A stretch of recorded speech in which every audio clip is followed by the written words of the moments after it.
there are parts of charisma and credibility that have to do with your body language. One of the things, for example, if people can see your hands, they are more likely to trust you. There's a study that I love that showed that in a criminal trial, if a defendant has their hands on top of counsel table during the trial, the jury's more likely to find for them than if they have their hands hidden under the table for the trial. Because when someone can see your hands, they can see.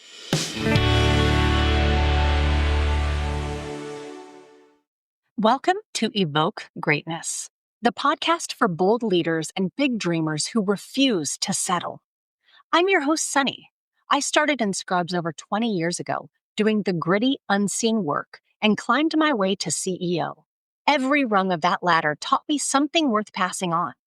Lessons in leadership, resilience, and what it really takes to rise. You'll hear raw conversations, unfiltered truths, and the kind of wisdom that ignites something deeper in you. Your courage, your conviction, your calling.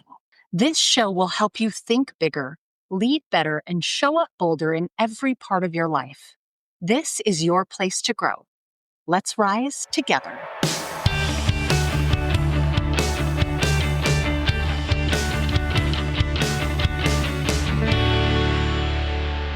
What happens when tension rises, conflict surfaces, and your credibility is suddenly being tested? In part 2 of this conversation with credibility expert and former trial lawyer Heather Hansen, we move from theory into real-world leadership moments. Heather reveals practical strategies leaders can use to navigate conflict, calm their nervous system, and maintain credibility even when emotions run high. You'll also hear a fascinating breakdown of how social media has reshaped credibility and why influence today doesn't always belong to the most qualified voice.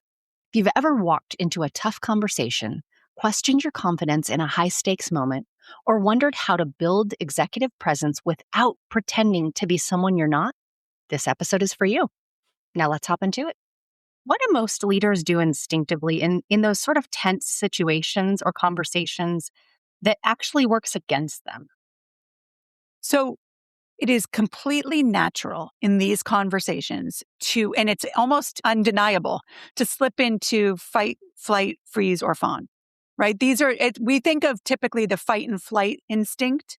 So in conflict, you fight the other person or you run away and avoid the conflict. And that's what you just described a couple of minutes ago, Sonnie, the two different sort of cultures. Some people just fly away from it. They take flight and they don't have the conflict at all. And others, it's super aggressive fighting. But there's also freezing where you sort of get into the room and don't know what to say and you don't say anything.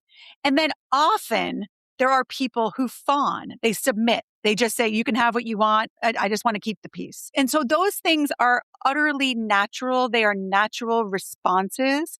But what you have to do is sort of get to a place where you can calm your nervous system and focus on the goal, the big goal, not the goal of like this little battle, but the bigger goal of a healthy culture, of innovation, of achieving the goals of the company over time that is not going to be served by this high stakes, aggressive conflict because most leaders don't tend to fawn anymore.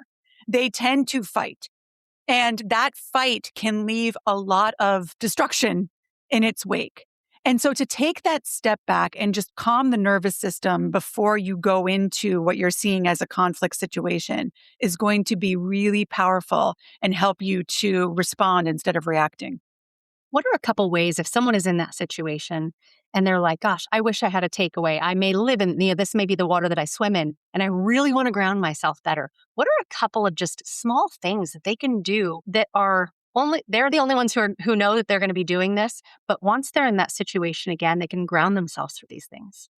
I love this question. So I also am certified in hypnosis, and I've done a lot of work with studying the nervous system and the body and how it responds. So there's 3 B's that they can do, and it depends on which of these you like.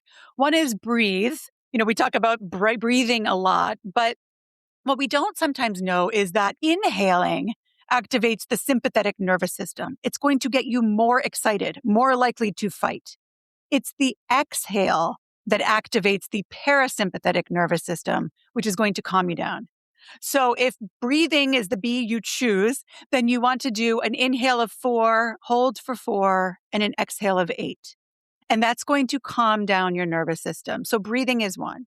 Another is bending. When you bend in, and if you're listening and not watching, it's that slouching over. It's the fetal position. It's that protecting of the delicate parts of your body in the front that can be hurt.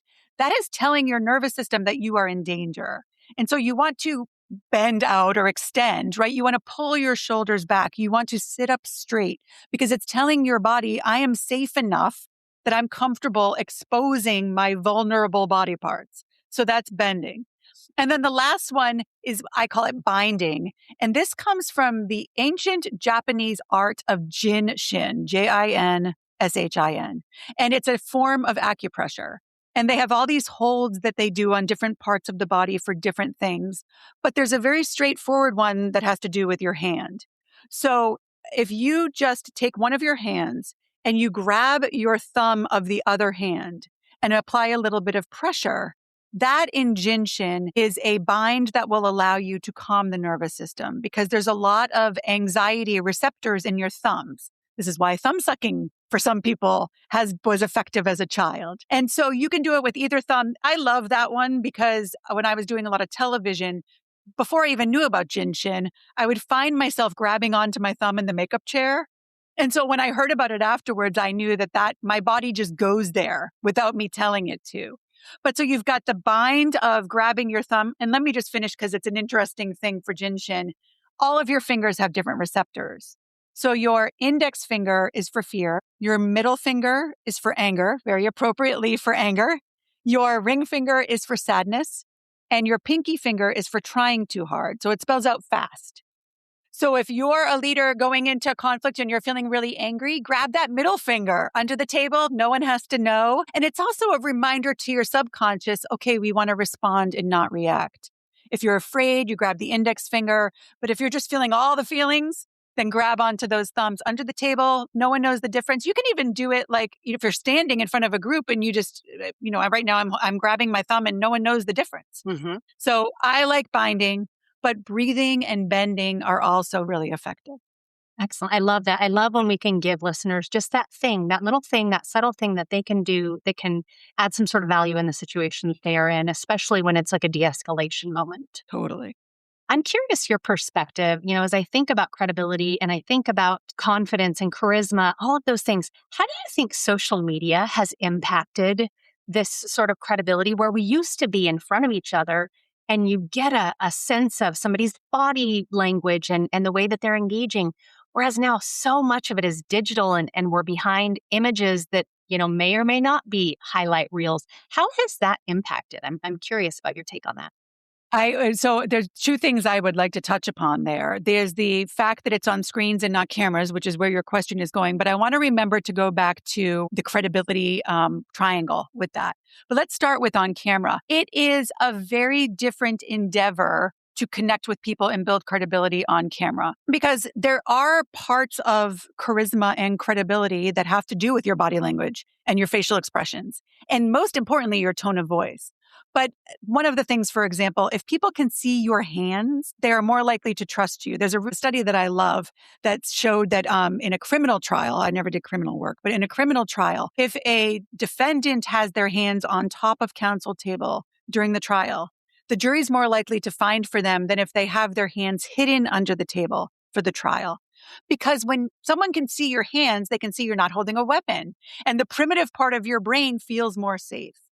And because on camera, our hands I tend to be handsy, so you can often see my hands as I'm talking, but it makes our primitive brains already a little bit less comfortable with the person we're talking to. And so if you're looking to build your credibility on camera, you want to make sure that your hands are within the space of, and not crazy. Although crazy may actually be helpful. I've told witnesses before testifying about the importance of hands. And I had one witness who kept knocking the microphone off the stand because he was so active with his hands and we still won.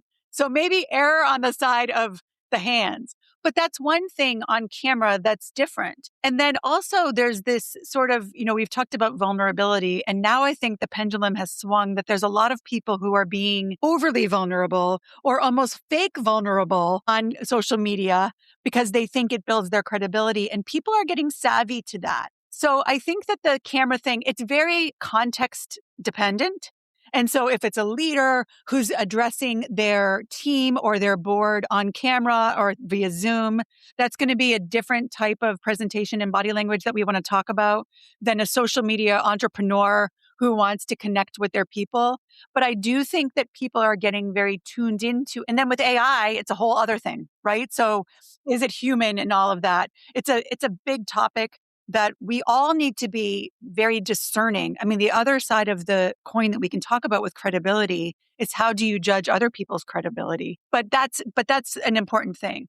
But also, I think one of the things that leaders need to know is that social media is a great example of, especially in the medical space, there's a lot of wellness people on Instagram and the social and TikTok that are telling people, don't go to the doctor, drink this drink, or, you can head off your diabetes or your hypertension by just doing this thing. And they don't have the experience. They don't have the training. They don't have the expertise, but they have that bottom foundation of the belief triangle where the people watching say, this person has been through what I've been through. They have felt my pain. They understand how life-changing it is. They understand I don't want to go on these medications. And so if they're over-indexing there, and you as a well-credentialed leader are over-indexing on one of the sides, they might beat you out on the credibility question. So you really want to be aware of talking to people in a way that they feel like you understand their problem, or else your expertise may not have the weight you want it to have.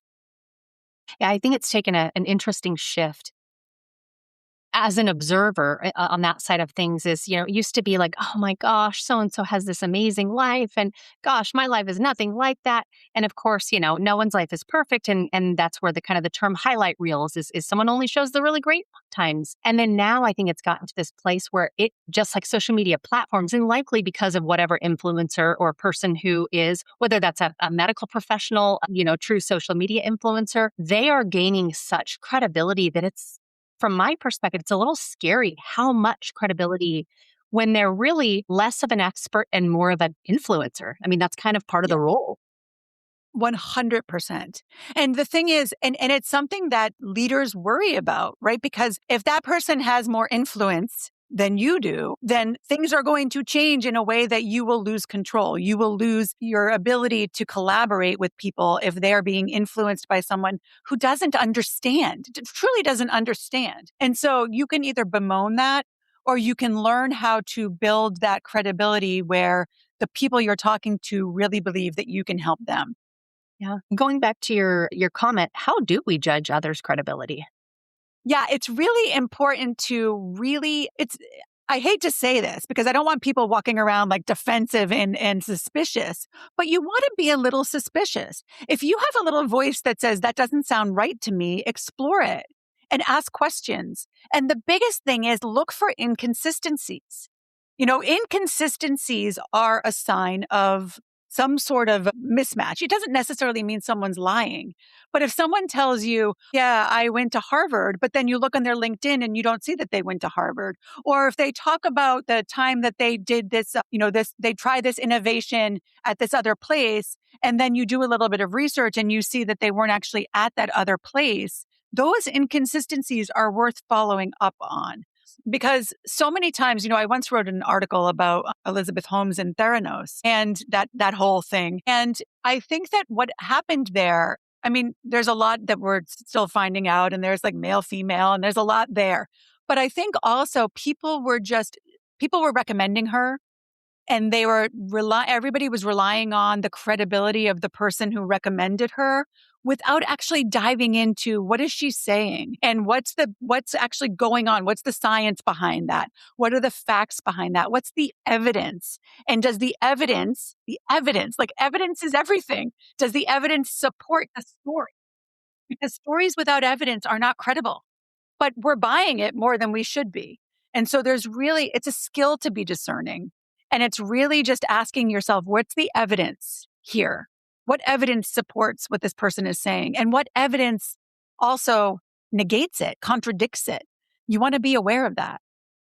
Yeah, I also think that helps by way of navigating circumstances. And so what that made me think about was a situation recently where we're evaluating whether or not, we're evaluating leaders, right? Let's just say kind of as a blanket statement. And when we're new to a situation, it's kind of difficult for us to assess, right? And so you have to dive in, you have to learn more about the situation. And just through transitions, sometimes we fail to learn as much as we should. And then if someone should leave and we didn't know everything that they did, boom, you have this immediate gap and you didn't see it coming. You didn't anticipate it. And so a conversation that I've driven with my team is around like, hey, do you fully understand what someone does? Like, are you asking all the questions where you really get, and worst case scenario, if this person leaves, what does that look like? Best Yeah. case scenario, if this person stays, what does that look like? But the evaluation really causes us to like look deeper, investigate, and learn the details. And sometimes we just want to kind of take a big picture look at things and feel like, okay, that checks the box. But I do think that comes into play when you're really like deeply evaluating something, because it's like you have these little things that go off in your mind for a reason. And I think it does. I think it's an art to be able to start paying attention to those things. Some people will call it a gut feeling or a sort of like a spidey sense. But I think we really do, to your point, have to pay really close attention to those things. Absolutely. And you have to be willing to not just be Pollyanna about them, but actually say, what could happen if this goes wrong? It's, the pre-mortem that they often do in medicine. Like if this went badly, what would have to happen for it to have gone badly? And to really pick that apart. If I'm wrong, what would have, if at the end of the day I made the wrong decision, what would have led to that decision? Who did I trust? What story did I buy? What did I not explore further? And when you're making you can't do it every day. Jeff Bezos talks about the two-way doors and the one-way doors, right? There are some decisions that you can make the decision and then you can go back on the decision easily. And those would be the two-way doors, right?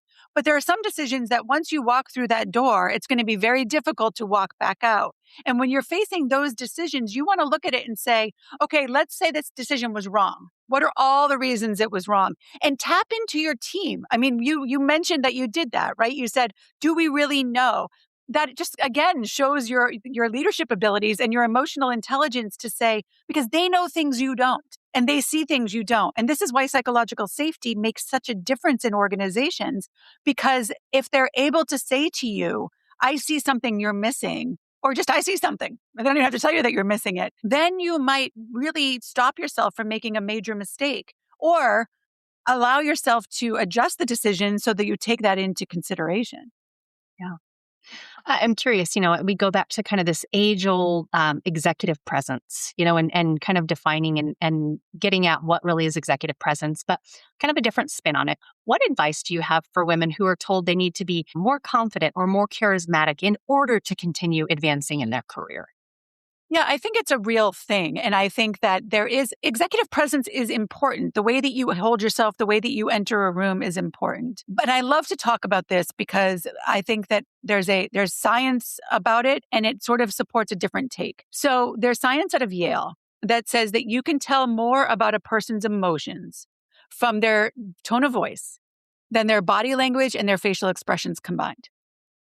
So that's important for a couple of reasons. One, right? One is that same research also says it's very difficult to fake your voice. We can do power poses and look like we're very confident coming into a room, and we can smile even if we're sad or scared or frustrated or angry, but our voice will betray us. So some of you might be like, well, that's just great. What am I supposed to do with that?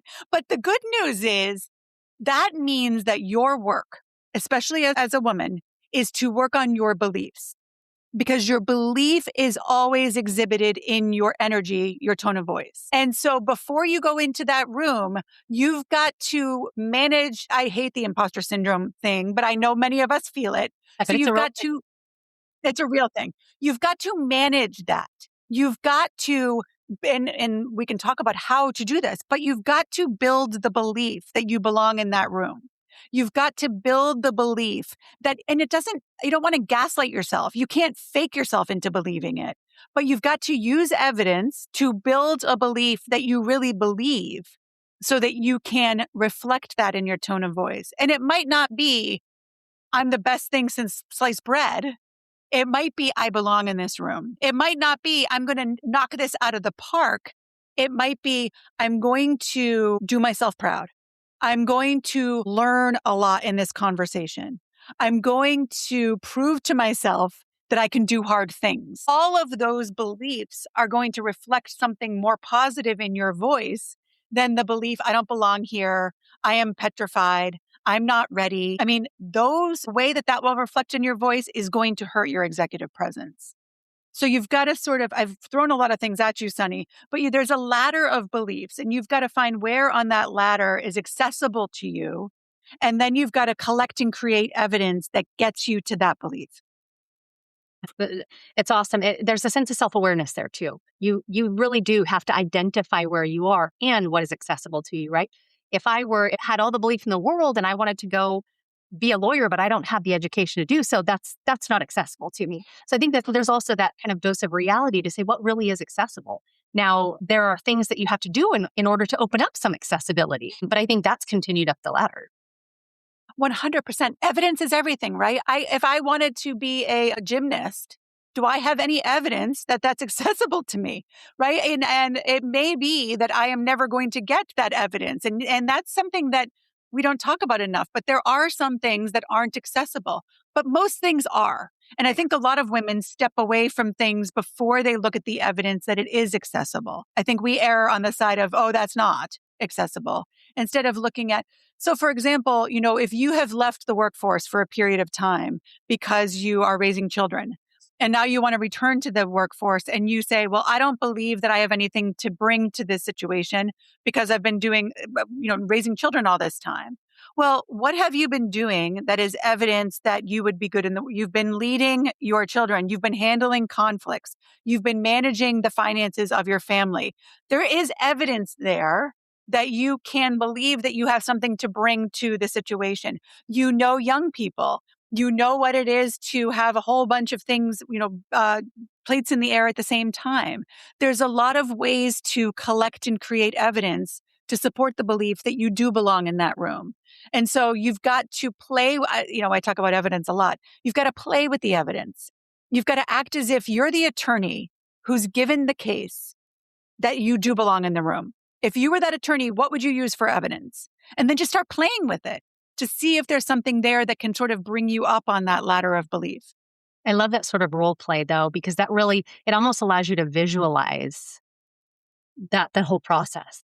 Well, and it allows you to take that step back, right? Iliism is a word that means talking about yourself in the third person. And there's research that shows that when you do that, you tend to get less emotional and you tend to be better at sort of getting the things that you want. LeBron James famously did it. One time he said, LeBron James is going to do what's best for LeBron James. Women don't do this. Like there's not as many famous people that you can cite to who do this.